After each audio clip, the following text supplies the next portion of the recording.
রাজনৈতিক যোগাযোগ সর্বোচ্চ পর্যায়ে থাকলে তখন অন্যান্য পর্যায়ে সম্পর্ক আগানো সহজ হয়। তো আমার মনে হয় চীনের সফরটা এদিক থেকে খুবই গুরুত্বপূর্ণ ছিল। স্যার অবশ্য চিফ অ্যাডভাইজার সাহেব প্রথমে বোয়াও নামক শহরে গেছেন, ওখানে একটা সম্মেলনে বক্তৃতা দিয়েছেন, ওখানে ইউথদের সাথেও একটা মিটিং তার ছিল। আর তারপরে বেইজিংয়ে মিটিং হয়েছে শি জিনপিংয়ের সাথে এবং পারস্পরিক স্বার্থ সংশ্লিষ্ট বিষয় দিয়ে আলাপ আলোচনা হয়েছে, কিছু কাগজপত্র সই হয়েছে। আমার মনে হয় এটা বাই অ্যান্ড লার্জ একটা পজিটিভ ইম্প্যাক্ট সৃষ্টি করেছে সম্পর্কের ক্ষেত্রে। আমরা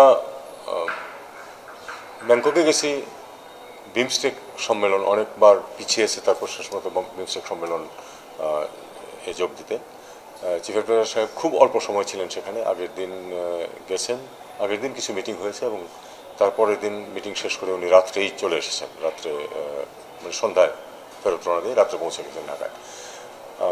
এখানে বিমস্টেকের নেতৃত্ব পরিবর্তন হয়েছে। বিমস্টেকের সভাপতি হিসাবে চিফ অ্যাডভাইজার আগামী মানে বাংলাদেশ আগামী 2 বছর উনি সেটা সভাপতি। এবং সেখানে বিমস্টেকের সদস্য যারা প্রায় সবার সাথেই দ্বিপাক্ষিক আলাদাভাবে আলাপ আলোচনাও হয়েছে। তার মধ্যে আপনারা জানেন যে ভারতের প্রধানমন্ত্রী নরেন্দ্র মোদীর সাথেও তার সাক্ষাৎ হয়েছে। এটা এই সরকারি দায়িত্ব নেওয়ার পর এই পর্যায়ে সর্বোচ্চ পর্যায়ে এটাই প্রথম সাক্ষাৎ ছিল এবং সাক্ষাৎ আমার কাছে মনে হয়েছে যে একটা পজিটিভ অ্যাটমসফিয়ারেই সাক্ষাৎটা হয়েছে এবং দুই পক্ষই আসলে দ্বিপাক্ষিক সম্পর্ক ভালো রাখার এবং ভালো করার উপর জোর দিয়েছে।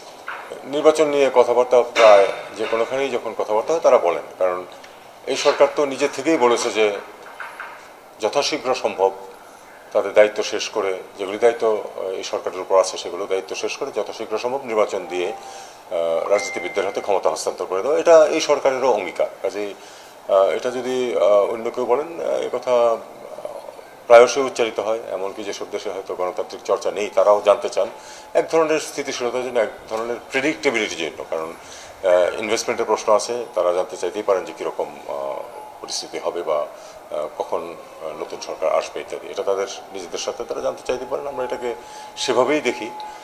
আর যেটা বলছেন যে আর অন্য প্রসঙ্গটা উত্তেজনাকর, এটা কিন্তু আমরা নিজেরাও এই পয়েন্টে একমত। এটা আসলে যে একতরফাভাবে হচ্ছে তা তো না। হয়তো আমাদের কেউ কেউ বলছেন যেটা আসলে তখন তাদের না বলাই ভালো, অনর্থক সমস্যার সৃষ্টি করা। একই কাজ ভারত থেকেও হয়ে থাকে। আমরা জানি যে বিশেষ করে পশ্চিমবঙ্গ থেকে আপনারা তো প্রতিদিনই অত্যন্ত শক্ত সব কথাবার্তা শুনতে পাচ্ছেন। এমনকি কেন্দ্রীয় সরকারেরও কেউ কেউ এটা করেছেন। আমরা এটাও বলেছি বিভিন্ন সময়ে যে আসলে সম্পর্ক উন্নয়ন করতে গেলে বরং খুব আপত্তিকর কথাবার্তা কোনো পক্ষ থেকেই না বলাই ভালো। আমরা এটাকে সেই দৃষ্টিকোণ থেকেই দেখছি। অগ্রগতি সময় সাপেক্ষ ব্যাপার। আমরা ঝট করে আমরা কোনো কিছু প্রত্যাশা করছি না যে কালকেই কেউ এসে তিস্তা সমস্যার সব সমাধান করে দেবে। আমাদের একটা আমব্রেলা MOU আছে এই নদীর পানি একটা অত্যন্ত জটিল এবং গুরুত্বপূর্ণ বিষয়। আমরা জানি আমাদের জন্য, সবার জন্যই, আমাদের জন্য বিশেষ করে সিজনাল ফ্লো যেখানে খুব বেশি তফাৎ হয়। কাজেই এ ব্যাপারে আমরা ওপেন থাকা, যেটাকে বলে আমরা ওপেন আছি। ভারতের সাথেও সহযোগিতা সম্ভব, চীনের সাথেও সম্ভব, কোনোটাতেই কোনো বাধা নেই। আমরা দেখব যে কোন দিকে, কোন প্রজেক্টে কোন দিক থেকে সহায়তা নিলে আমাদের জন্য সুবিধা হবে এবং সেই অনুযায়ী ওয়াটার রিসোর্স মিনিস্ট্রি তাদের কার্যকলাপ করবে। এই বিষয়টি নিয়ে আমরা কন্টিনিউয়াস তাদের সাথে যোগাযোগে আছি। কিছু সমস্যা আছে যেটাতে আমাদেরও দোষ আছে, এটা নিজেদের ত্রুটিটা কিন্তু স্বীকার করা উচিত।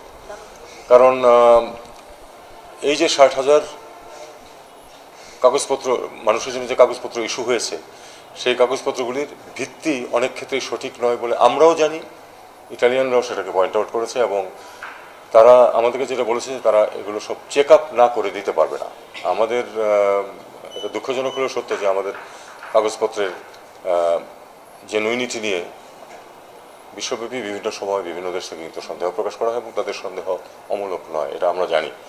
আমাদের এই ত্রুটি আমাদেরকে স্বীকার করে নিতে হবে। তারা যেটা করবে সেটা হলো যে যেই কাজের জন্য তাদেরকে ওয়ার্ক পারমিট দেওয়া হয়েছে আসলে সেখানে সেই কাজ আছে কিনা। দুর্নীতি কিন্তু শুধু আমাদের দেশে না, দুর্নীতি কিন্তু ইটালিতেও আছে, আর পৃথিবীর সব দেশেই কম বেশি আছে। তো কাজেই তারা দেখতে যাচ্ছে যে তাদের দেশেও কোনো দুর্নীতি এখানে হয়েছে কিনা, এবং সেটা তারা চেক আপ করে দেখে তারপরে তারা অ্যালাউ করবে। একটা বিষয় যেটা সেটা হলো যে আমি আমার পুরো সহানুভূতি আছে যারা সাফার করছেন, এবং তাদের মধ্যে আমি নিশ্চিন্ত যে অনেক জেনুইন মানুষ আছে। কিন্তু যেটা হয়, জেনুইনের সাথে যখন আপনার ইনজেনুইন লোকজন যখন এসে যায় তখন সবগুলিকে চেক আপ করতে হয়, এবং তখন কিন্তু আসলে যারা প্রকৃত এখানে পাওয়ার যোগ্য তারাও সাফার করেন। এটাই কিন্তু নিয়ম, আনফর্চুনেটলি এটাই নিয়ম, এবং সেটাই ঘটছে এখানে।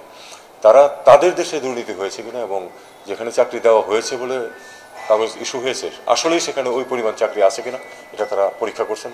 এটা আমরা তো তাদেরকে বাধা দিতে পারি না, এটা তাদের অধিকার আছে এটা করার মতো।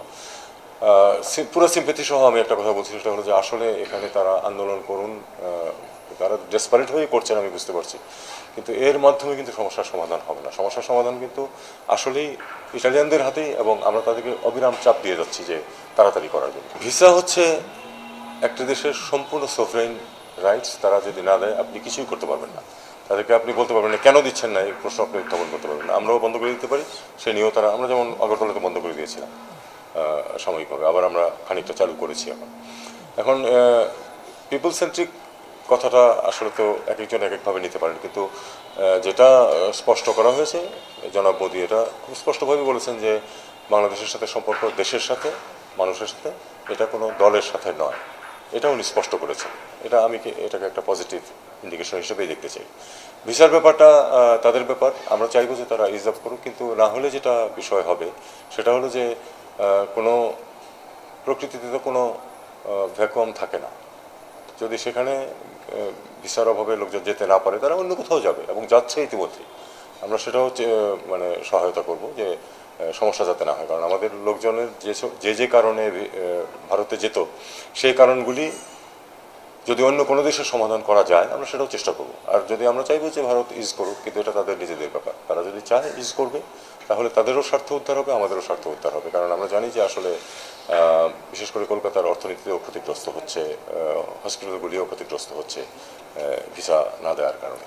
মাননীয় উপদেষ্টা, আমাদের প্রধান উপদেষ্টার উপর অতীতে এখানে অন্যায় অবিচার হয়েছে, নরেন্দ্র মোদী সাহেব এগুলো কিছু উল্লেখ করেছেন কিনা, কোন সহানুভূতি জানিয়েছেন কিনা, কি বলেছিলেন আসলে? আর যে হাসিবের প্রশ্নের উত্তরটা একটু অস্বস্তি তৈরি করার মতো বক্তব্য, অস্বস্তি তৈরি করা যেটা সেটা তো দুই পক্ষকেই পরিহার করে চলতে হবে, এটাই কথা, অন্য কিছু। আচ্ছা, আমাদের প্রধান উপদেষ্টার উপর অতীতে দেশে অন্যায় বা অবিচার হচ্ছে এই বিষয়গুলো উনি উল্লেখ করেছেন কিনা, জানতে চেয়েছেন কিনা, কোনো সহানুভূতি প্রকাশ করেছেন? আমার মনে হয় এত গভীরে না ঢোকাই ভালো, এটা আমার কোনো বিষয় না। পাকিস্তানের একটি গুরুত্বপূর্ণ সফর এই মাসে হওয়ার কথা, পাকিস্তানের উপপ্রধানমন্ত্রী, পররাষ্ট্রমন্ত্রী তিনি আসার কথা, তার আগে দেশটির সচিবের আসার কথা, সেই ব্যাপারে নিশ্চিত কিছু হয়েছে কিনা, শিডিউল হয়েছে কিনা, দ্বিপাক্ষিক ব্যাপারে কি মোটামুটি প্রায় নিশ্চিত হয়েছে। তারিখ উনি যে আসবেন এটা অবশ্যই ফাইনালাইজ। তারিখটা নিয়ে একটু আমাদের মানে এখনো একটু ফ্লুইড আছে, কিন্তু আমার মনে হয় আগামী 2-1 দিনের মধ্যে আমরা তারিখ ফাইনালাইজ করে ফেলতে পারবো, এই মাসের শেষ দিকে হবে। পাকিস্তানের সাথে আলাপের বিষয়গুলো কি থাকবে? পাকিস্তানের সাথে দ্বিপাক্ষিক ইস্যুগুলো চুক্তি সমঝোতা আলোচনা কিছু? এটা তো অবশ্যই দ্বিপাক্ষিক, উনি যেহেতু সফরে আসছেন নিশ্চয়ই আলাপ আলোচনা করার জন্যই আসছে, কাজে আমরা আমাদের সম্পর্কের সব দিক নিয়ে কথাবার্তা বলবো। এটা না হয় আরো পরে আমরা চুক্তি বা এমওইউ সই হবে কিনা, এখন তো অনেক দেরি আছে। চুক্তি এমওইউ এগুলি হয় সাধারণত 1-2 দিন আগে ফাইনালাইজ হয়। এখন আমার কাছে কোনো প্রমাণ নেই, কিন্তু আমার অনুমান বাংলাদেশের যারা ভালো দেখতে চায় না তারা এই কাজটা করেছে। কারণ আপনি সময়টি মিলিয়ে দেখুন যে ঠিক যখন আমরা একটা সাবমিট করছি ইনভেস্টমেন্টের, ঠিক এই সময়ে ঘটনাটি ঘটেছে, এটা খুবই দুঃখজনক।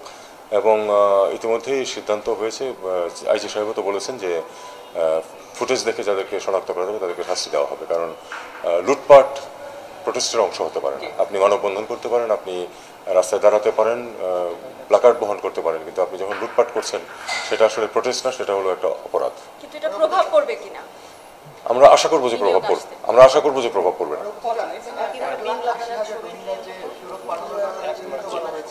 সেটি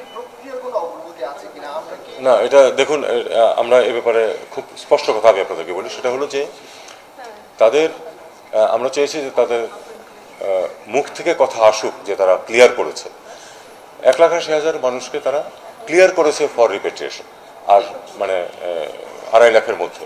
না এটা কি নতুন করে নাকি আগে যে তালিকাটা? না, আগে যেটা দেওয়া হয়েছিল সেই তারিখে তারা কখনো আমাদেরকে কিন্তু ক্লিয়ার বলে না, আমরা 40,000 আগে আটকে ছিলাম। সেটা তারা এখন 2.5 লাখ মানুষের মধ্যে 1 লাখ, তারা 2.5 লাখ মানুষের মধ্যে তারা পরীক্ষা নিরীক্ষা করেছে এবং তার মধ্যে 1,80,000কে ক্লিয়ার করেছে, বাকিগুলো 70,000 যেটা ওই কনসিডারেশন ছিল তাদেরকে আবার তারা রিভিউ করছে। আর আমরা সে সাথে তাদেরকে এটাও তাদেরকে দাবি জানিয়েছি যে তারা এই আরও যে 7 লাখ 8 লাখ যেটা আছে সেটা যেন তারা ত্বরান্বিত করে। কিন্তু এই তালিকা অ্যাপ্রুভ করা মানে কিন্তু এই না যে কালকে তারা চলে যেতে পারবে, কারণ সেটা হলো গ্রাউন্ড রিয়েলিটিজের উপর নির্ভর করবে। আপনার বাস্তব যে অবস্থা রাখাইন স্টেটে, আমরা সেটা জানি সবাই, এটা নিয়ে আমরা এখন ডিটেলস আর না বললাম। এই অবস্থায় তাদের কিন্তু রিপেট্রিয়েশন করা সম্ভব না। আমরা এখন সব পক্ষের প্রতি আন্তর্জাতিক সম্প্রদায় সহ যেটা ইনসিস্ট করছি সেটা হলো যে বর্ডারের ওই পাশে কনজেনিয়াল পরিবেশ সৃষ্টি করা হোক, যাতে করে এই মানুষগুলো অধিকার এবং নিরাপত্তা, এই দুটো বিষয়, অধিকার এবং নিরাপত্তা সহ যেন তারা ফেরত যেতে পারে।